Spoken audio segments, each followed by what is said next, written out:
గద్దెనెక్కింది రెడ్డి ఆయన కూర్చొని తెలిసిన మా బీసీల పార్టీ అని చెప్పుకున్న సిగ్గులేని కాంగ్రెస్ పార్టీని చూసి మీరు ఇంకా మూసుకొని పంటనే ఉంటారా? మీకోసం ఇట్లనే బలిదానం చేసుకోవాలా బీసీ బిడ్డలు? సాయీశ్వరాచారి తెలంగాణ రాష్ట్రంలో బీసీల రాజ్యాధికారం రావాలి, బీసీలు స్థానిక ఎన్నికల్లో 42% రిజర్వేషన్ ఇస్తామని చెప్పేసి కాంగ్రెస్ పార్టీ మోసం చేసింది. సో నా బలిదానంతోనైనా సరే ఈ తెలంగాణ రాష్ట్రంలో బీసీలకు న్యాయం జరుగుతుందని చెప్పేసి తెలంగాణ రాష్ట్రంలో తొలి బీసీ బిడ్డల అమరుడిగా సాయీశ్వరాచారి నిన్ననే మనం మాట్లాడినాం. నిన్న మార్నింగ్ నేను మాట్లాడే సమయానికి తన ఆరోగ్యం చాలా సీరియస్గా ఉందని నేను చెప్పిన. సో ఇప్పుడు సమాచారం ఏంటంటే తను చనిపోయి ఉండి ఈరోజు తన అంత్యక్రియలు జరగడానికి అవకాశాలు ఉన్నట్టుగా కనిపిస్తున్నది. సో ఇది ఒకరు క్రియేట్ చేసారు. జోహార్ సాయీశ్వరాచారి మరణం 5వ తారీఖు నిన్న 12/11/2025 బీసీ ఉద్యమ తొలి అమరుడు సాయీశ్వరాచారికి జోహార్, నీ త్యాగం మరువదు, ఎన్నటికీ ఈ బీసీ సమాజం శ్రద్ధాంజలి ఘటిస్తారు. వేరే ఫోటోలు పెట్టడానికి ఆప్షన్ లేదు, ఎందుకంటే కమ్యూనిటీ గైడ్ లైన్స్ ఇబ్బంది స్ట్రైక్స్ వస్తూ ఉన్నాయి. సో అదొకటి గమనించండి. నిన్న తిను చనిపోక ముందు వరకు గాంధీ ఆసుపత్రి దగ్గర చాలామంది బీసీలు అని చెప్పుకుంటున్న మేధావులందరూ నిరసన తెలియజేశారు. తనకు న్యాయం చేయాలని చెప్పేసి రాష్ట్ర వ్యాప్తంగా కూడా ప్రజలు పెద్ద ఎత్తున మాట్లాడడం జరిగింది. అయితే ఇక్కడ మరి ఈ చావుకి కారణం ఎవరు? సరే, సాయీశ్వరాచారి తెలంగాణ రాష్ట్రంలో బీసీలకు న్యాయం జరగాలి, బీసీలకు 42% స్థానిక ఎన్నికల్లో రిజర్వేషన్లు రావాలి, ఉద్యోగాలు రాజకీయంగా అవకాశాలు రావాలి, బీసీలు బాగుపడాలని చెప్పిండు. అయితే మరి ఈయన ఓ సర్పంచ్ అయ్యే వ్యక్తి కాదు, ఓ ఎంపీటీస్ అయ్యే వ్యక్తి కాదు, ఓ జెడ్పీస్ అయ్యే వ్యక్తి కాదు, అంటే లబ్ధిదారుడు కాదు. ఆ రిజర్వేషన్ ద్వారా రాజకీయంగా ఏమైనా అవకాశాలు వస్తే లబ్ధిదారి కాదు. ఇక విద్య అంటే ఆల్రెడీ అయిపోయింది, భార్య పిల్లలు ఉన్నారు. సరే, ఉద్యోగం పరంగా తెలియదు మనకు. అంటే ఏ రకంగా చూసుకున్న 90% లబ్ధిదారుడు అయితే కాదు. ఆ 42% రిజర్వేషన్లో ఏ అంశంలో చూసుకున్నా ఒక ఉద్యోగం అనేది ఒకటి మనకు తెలియదు. కాబట్టి మరి చాలా లబ్ధిదారులు చాలా మంది ఉన్నారు. 12,733 గ్రామాల్లో బీసీలు ఉన్నారు.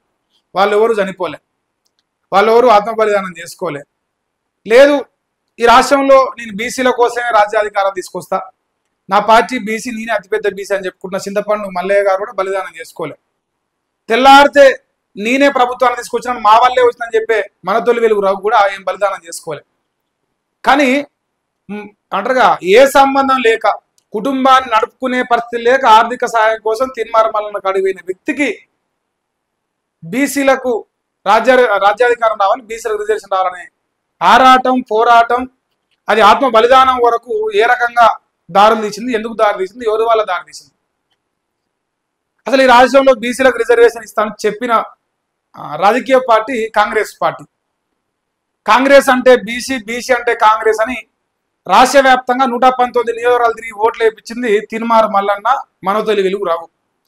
కానీ ఇందులో ఎవరు కూడా ఈ కాంగ్రెస్ పార్టీ కావచ్చు, అంటే అధికారంలో కూర్చున్న గద్దెనెక్కినోడు రేవంత్ రెడ్డి కావచ్చు, రేవంత్ గౌడు, లేదు గద్దెనెక్కించినవని చెప్పుకుంటున్న యూట్యూబ్ ఛానల్ పెట్టుకొని కాంగ్రెస్ కి వత్తాసు పలికిన ఈ ఇద్దరు నల్లికుట్లైన అప్పతట్లైన కావచ్చు, ఇది ఎవరు కూడా బలిదానం చేసుకోలేదు. అంటే ఆయన పైసలు సంపాదించుకుంటూ కోట్లు సంపాదించిన ఒక ఆయన ఎమ్మెల్సీ అయ్యండి, ఈయన డైరెక్ట్ ముఖ్యమంత్రి కుర్చీలో కూర్చున్నాడు. కానీ ఏ సంబంధం లేని, అంటే ఏ అవకాశాలు లబ్ధి పొందని ఒక బీసీ బిడ్డ బీసీల కోసం ఇలా ప్రాణత్యాగం చేసిండు. ఇది మామూలు విషయం కాదు. తెలంగాణ సమాజంలో బీసీలు అన్నటువంటి నాకు అనిపించింది, సిగ్గున్నదా, శరం ఉన్నదా, ఏమైనా రోషం ఉన్నదా, లజ్జున్నదా? కాంగ్రెస్ పార్టీ అంటే బీసీ, బీసీ అంటే కాంగ్రెస్ పార్టీ అని ఇంకా కాంగ్రెస్ పార్టీలో పండుకుంటున్నా బీసీలకు ఏమైనా సిగ్గు శరం లేదా, రోషం లేదా? మీ ఇంటి నుంచి ఒక బిడ్డ వచ్చి ఈ రకంగా ఆత్మ బలిదానం చేసుకుంటే మీరు ఇట్లనే కాంగ్రెస్లోనే వంటరా? ఇట్లనే కాంగ్రెస్ పార్టీకి చూసి భయపడతారా? తెలంగాణ ఉద్యమం చేసిన రోజు మర్చిపోయిరా? లేదు, ఆనాడు కూడా కాంగ్రెస్లో వండుకురు కాబట్టి అదే అంటారుగా బానిస మనస్తత్వం ఏమైనా ఉన్నదా? ఇంత పెద్ద ఎత్తున రాష్ట్ర వ్యాప్తంగా ఆందోళన జరుగుతుంటే, ఇంత పెద్ద ఎత్తున రాష్ట్ర వ్యాప్తంగా బీసీలకు జరుగుతున్న అన్యాయం పైన కాంగ్రెస్ పార్టీ నిలదీస్తుంటే, మరి ఇన్ని రోజులు బీసీ బీసీ బీసీ అని వాగిన పొన్నం ప్రభాకర్ అనే దరిద్రుడు మరి ఇవాళ ఏడు చచ్చినని ఎవడన్నా కాంగ్రెస్ పార్టీ అడుగుతున్నారా? లేదు, ఈ రాష్ట్రంలో పట్టపగటిలో ఒక బీసీ బిడ్డను కిడ్నాప్ చేసి నోట్ల ఉత్సవ ఓపించిన కోమరెడ్డి వెంకరెడ్డి అనే రెడ్డి సామానికి సంబంధించిన కాంగ్రెస్ పార్టీ మంత్రిని ఎవడన్నా గల్లాబట్టి అడిగిర్రా? నిన్నగాక మొన్న డిసిసి అధ్యక్షుడు నల్లగొండ జిల్లాలో పున్నా కైలాస్ నేతను బీసీ బిడ్డకిస్తే ఓర్వనితనాన్ని కూడా ప్రశ్నించిర్రా అంటే ఆత్మ బలిదానాలు జరిగినా బీసీ బిడ్డల నోట్ల ఉచ్చబోసినా బీసీ బిడ్డలకు పదవులు రాకుండా చేసినా బీసీలకు తుప్పకాయలు 3 మంత్రి పదవులు ఇచ్చి మేము 42% అని గప్పాలు వలికినా గద్దెనెక్కింది రెడ్డి ఆయన కూర్చొని తెలిసిన మా బీసీల పార్టీ అని చెప్పుకున్న సిగ్గులేని కాంగ్రెస్ పార్టీని చూసి మీరు ఇంకా మూసుకొని పంటనే ఉంటారా మీకోసం ఇట్లనే బలిదానాలు చేసుకోవాలా బీసీ బిడ్డలు అంటే ఏమంటారుగా నెత్తోగంది కత్తోగంది ఏ సంబంధం లేని అమాయకమైన బీసీ బిడ్డలు చెప్తారు కాంగ్రెస్ పార్టీ అధికారంలోకి రావడం వల్ల బాగుపడ్డ దొంగ నాయకులు ఇద్దరు అధికారంలోకి వచ్చి బాగుపడుతున్నారు 65 మంది కానీ ఏ సంబంధం లేని ఒక బీసీ బిడ్డ ఎలా ఆత్మ బలిదానం చేసుకున్నాడు తెలంగాణ రాష్ట్రంలో బీసీలకు న్యాయం జరగని అంటే నువ్వు కాంగ్రెస్ లో వండవే నువ్వు బీఆర్ఎస్ లో వండుకున్నవే నువ్వు బీజేపీలో వండుకున్నావుగా నీలాంటి ఒక దరిద్రుల కోసం ఒక బీసీ బిడ్డ బలిదానం చేసుకుని నీకు న్యాయం జరగాలని వారి ప్రాణానికి న్యాయం జరగాలని నువ్వు రోడ్డు మీకు రావా ఇలా నీకు వచ్చిన రిజర్వేషన్ నీ రాజకీయ పార్టీలో నీకు ఉన్న గౌరవం అంతో ఇంతో వచ్చిందంటే ఇట్లాంటి బీసీ బిడ్డల త్యాగాల వల్లనే ఇలా మరి ఇంకెప్పుడు వస్తుంది నీకు సిగ్గి ఇంకెప్పుడు వస్తుంది నీకు రోషం అనేది మరి నువ్వే గ్రహించుకునే సందర్భం ఏర్పడింది సో ఆ బిడ్డ ఆత్మకు శాంతి కలగాలని తెలంగాణ రాష్ట్ర బీసీ బిడ్డలందరి తరఫున తెలంగాణ సమాజం పట్ల తెలంగాణ ప్రజల తరఫున మనస్ఫూర్తిగా కోరుకుంటా ఉన్నా మరి ఇకనైనా ప్రాణత్యాగాలు ఆగాలని నేను కోరుకుంటున్నా విజ్ఞప్తి చేస్తున్నా సో ఇది సోయిలేని సమాజం అయింది సిగ్గులేని సమాజం తయారైంది చవట సమాజం తయారైంది ఇలాంటి చవటల కోసం మీ కుటుంబాలను ఒంటరులను చేసి మీరు ప్రాణాలు కోల్పోవద్దు ఇలా శ్రీకాంతాచారి తల్లి సంపాదించింది ఏమీ లేదు ఈ సమాజంలో ఏమీ లేదు తన బిడ్డను కోల్పోయింది గద్దెనెక్కింది ఒక ఆయన గద్దెనెక్కించిన వాళ్ళు వేరేటోళ్ళు కానీ ఏ సంబంధం లేని ఇలా ఆ కుటుంబం ఆగమైంది సో ఇది రెండో కోవలోకి వచ్చింది ఇక రాజకీయంగా రాజ్యాధికారం కూర్చోవాలి ముఖ్యమంత్రి కుర్చీలో కూర్చోవాలని చింతపండు మళ్ళీ ఏదైతే ఆరాట ఉందో దానికి దీన్ని రాజకీయంగా వాడుకుంటారు దాన్ని నిన్ననే నేను చెప్పిన వాడుకుంటారు తన కుటుంబాన్ని న్యాయం చేయరని ఇవాళ నేను అడుగుతున్నా మళ్ళా ఇవాళ రాజకీయం చేస్తున్నారు తను చనిపోయినట ఈయన అరెస్ట్ చేసినట తను చనిపోయిన దానికంటే తను అరెస్ట్ చేసిందే ఎక్కువ న్యూస్ కావాలంటే ఇలా హౌస్ అరెస్ట్ చేసిరంట తిరుమారు మళ్ళీ అంటే హౌస్ అరెస్ట్ చేసిందే హైలైట్ కావాలి ఎందుకంటే మనకు పేపర్ ఉంది మనకు ఛానల్ ఉంది కాబట్టి కానీ ఇక్కడ ఒక బిడ్డ బలిదానం చేసుకుని తన మాటలు నమ్మి అని చెప్పేసి అక్కడ చర్చలు జరగదు దాని మీద కాంగ్రెస్ పార్టీ రేవంత్ దగ్గర క్రెడిట్ రావాలి ఆ క్రెడిట్ ద్వారా ఇవాళ 40 మంది ఎమ్మెల్యేలను గెలిపించుకున్నా నేనే తిరిగి అన్నట్టుగా రేపు 65 మంది గెలిపిస్తే నాకే ముఖ్యమంత్రి ఇస్తారా మంత్రి ఇస్తారా అని బేరసారాలు చేసుకోవాలి ఒక ఆయన యూట్యూబ్ ఛానల్ పెట్టుకొని రేవంత్ కోసం వెళ్ళగాలి ఆయనకి ఎన్ని పైసలు నెలకు పేమెంట్ రావాలో డిసైడ్ చేసుకోవాలి ఈ బిడ్డ ప్రాణానుకున్న విలువ అదేనా అదే ఇవాళ కాంగ్రెస్ పార్టీలో ఒక ఎమ్మెల్యే అంటాడు వచ్చిండా బీసీలలో ఎందుకంటే మన పార్టీ కదా బీసీలకు రిజర్వేషన్ అని చెప్పింది మరి మనం మోసం చేసిన వాడు వచ్చిండా అంటే వాళ్ళకి తెలుసు మనం దొంగ నా కొడుకులో మనం ఇయ్యము మన ఎమ్మెల్యేలుగా గెలిచి బయటపడదాం ఎంపీలుగా గెలిచి బయటపడదాం మనం గెలిచినాక నాటకం ఆడదామని వాళ్ళకి తెలిసే అందుకే వాళ్ళు సైలెంట్ గురు కానీ వాళ్ళ మాయమాటలు పట్టుకొని ఒక అమాయకమైన బిడ్డ ఇలా బలైపోయింది తను ఇలా అంత్యక్రియలు జరిగే అవకాశం కనిపిస్తున్నది మరి తెలంగాణ సమాజం ఇంకా ఏమైనా సీము నెత్తురు ఉన్న సమాజం ఏమన్నా బీసీలలో ఉంటే మరి తెలంగాణ ఉద్యమం లెక్క ఇవాళ బీసీ ఉద్యమం జరుగుతుందని మీరు గ్రహిస్తారా లేదు ఎన్ని జరిగినా మీ కాంగ్రెస్నే మూసుకొని పంటాం కాంగ్రెస్ చేసే లుచ్చా పనులన్నీ మీరు సమర్థిస్తామని చెప్పేసి ఎవరు అనుకుంటారా స్టిల్ ఈ రోజు కూడా కాంగ్రెస్ పార్టీలో ఒక్కడు పొడుగు మాట్లాడే నాకేం వస్తుంది మహేష్ కుమార్ గౌడ్ గారు కావచ్చు ఇంకా పొడుగు మాట్లాడి బలహీన వర్గాల పిల్లలని చెప్పి కూడా సిగ్గు లేకుండా ఎప్పుడు అని చెప్పదలుచుకున్న మన పొన్నం ప్రభాకర్ గారు కావచ్చు మీ కడుపులో ఏమన్నా రక్తం పారుతుందా మీ ఒంట్లో ఏమన్నా నెత్తురు ఉన్నదా లేదు అదేమన్నా బీసీల నెత్తురా కాదా ఇంకా గట్టిగా మారాల్సి వస్తే మీరు నిజంగా ఈ రాష్ట్రంలో బీసీలేనా లేదా దొంగ సర్టిఫికేట్లు ఏమైనా ఉన్నాయా ఎందుకంటే మీ నెత్తురు మా నెత్తురు మరినట్టు మరుగుతలేదు మాకున్న ఆవేశం మీకు వస్తలేదు మీకు అట్లనే సిగ్గు వస్తాను ముఖం పైన ఉంచుతాను అయినా మీకు వస్తలేదు మీటింగ్లు పెట్టుకొని కాంగ్రెస్ పార్టీలో ఒక రెడ్డి దొరను వంగవాడి పొరుదండాలు పెట్టినట్టుగా రేవంత్ గౌడ్ అని సంబోధించిన ఆ సన్నాసులు ఎడచచ్చిర్రు ఎందుకు నోరు తెరుస్తలేరు బీసీ అంటే కాంగ్రెస్ అంటే బీసీ కదా మరి ఇలా బీసీలు ఎందుకు హౌస్ అరెస్టులు చేస్తున్నారు బీసీల పేర్లు ఎందుకు ఎత్తుతలేరు?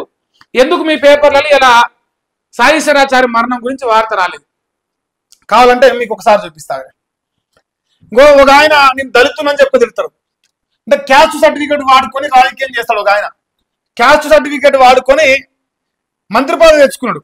కానీ ఆ క్యాస్ట్ సర్టిఫికేట్ మీద ఉన్న ప్రేమ క్యాస్ట్ పైన లేదు. ఇక్కడ ఎక్కడా కూడా సాయిశ్వరాచార్య మరణం గురించి రాదు. ఈయన ఒక దళిత బిడ్డ. మళ్ళా ఇగో ఆయన భార్య వచ్చిందట, అది రావాలి మనకు. ఆయన భార్యకు వచ్చిన అవార్డు గురించి మనకు రావాలి. ఈయన దళితుడు. ఈయన దళిత సమాజానికి మాలమాదిగలందరూ రేఖం చేసి పెద్దగా ఎదగాలనుకుంటాను. అంటే వాడిని స్వార్థం కోసం ఎదగాలనుకుంటున్నా, సమాజం కోసం ఎదగాలనుకుంటున్నా. వాడి స్వార్థం ఇక్కడ కనిపిస్తుంది. ఎలా మంత్రిగా ఉండని చెప్పేసి ఈ సన్నాసి నా కొడుకు ఎలా సాయిశ్వరాచార్య మరణం గురించి రాయలే. ఇది ఈ తెలంగాణ రాష్ట్రంలో జర్నలిజం. ఈ తెలంగాణ రాష్ట్రం ఒక బ్రోకర్ మినిస్టర్ గా ఉంటే పేపర్ నడిపిస్తే ఎట్లుంటుంది అనేది సమాధానం. సమాజంతో పని లేదు వాళ్ళకు, వాళ్ళ స్వార్థాలతోనే పని.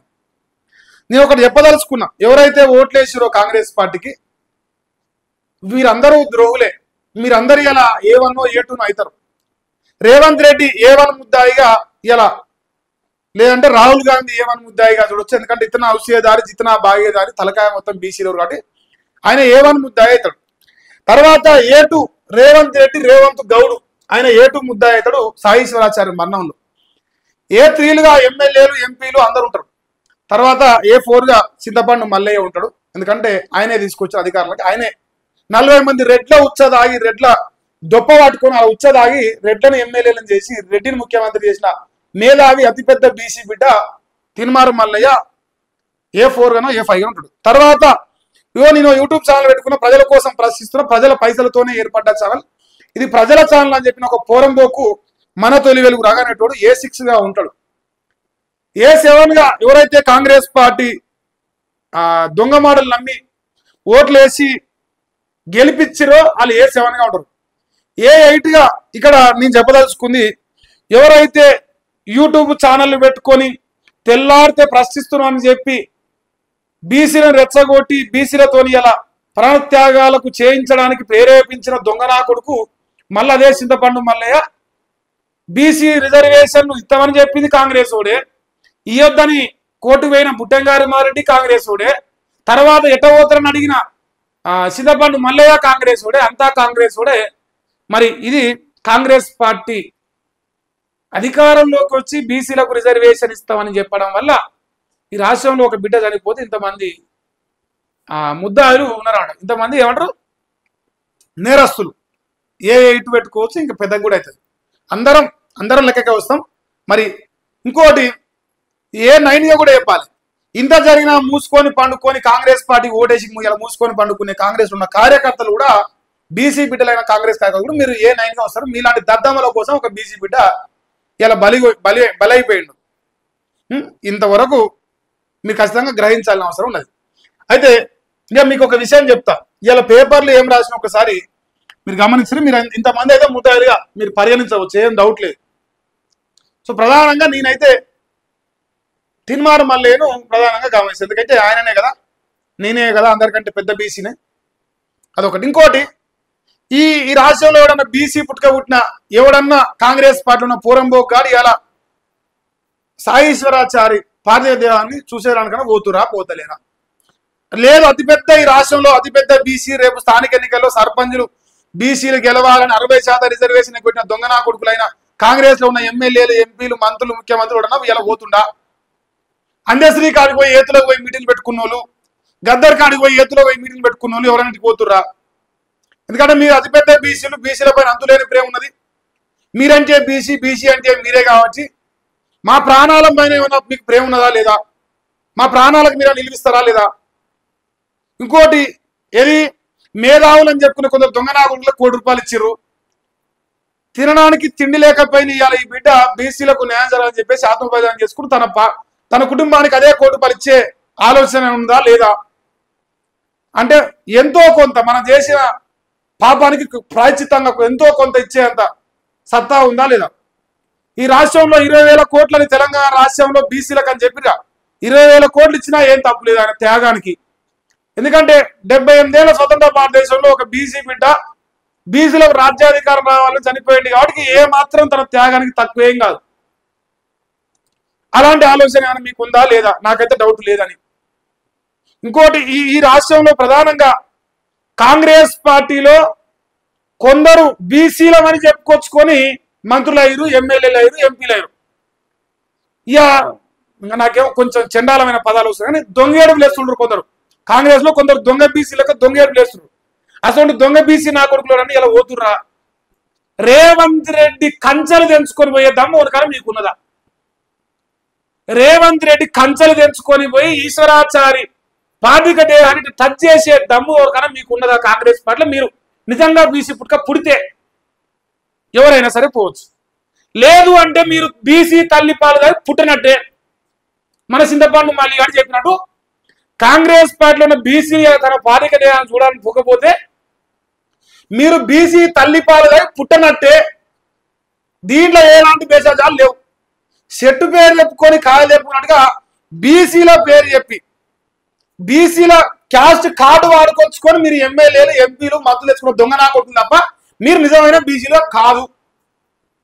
ఇది చెప్పాల్సుకున్నా. 1,00,000% రాసిస్తే ఇలా రేవంత్ రెడ్డి పోడు. కాంగ్రెస్ పార్టీలో ఏ రెడ్డి నాయకుడు పోతడా కూడా డౌట్, కానీ రేవంత్ రెడ్డి పోడు. 1,00,000% గ్యారంటీ ఇస్తా. ఎందుకంటే రేపో మాపో స్థానిక ఎన్నికలు ఉన్నాయి కాబట్టి బరాబర్గా సమాధానం చెప్పాలి.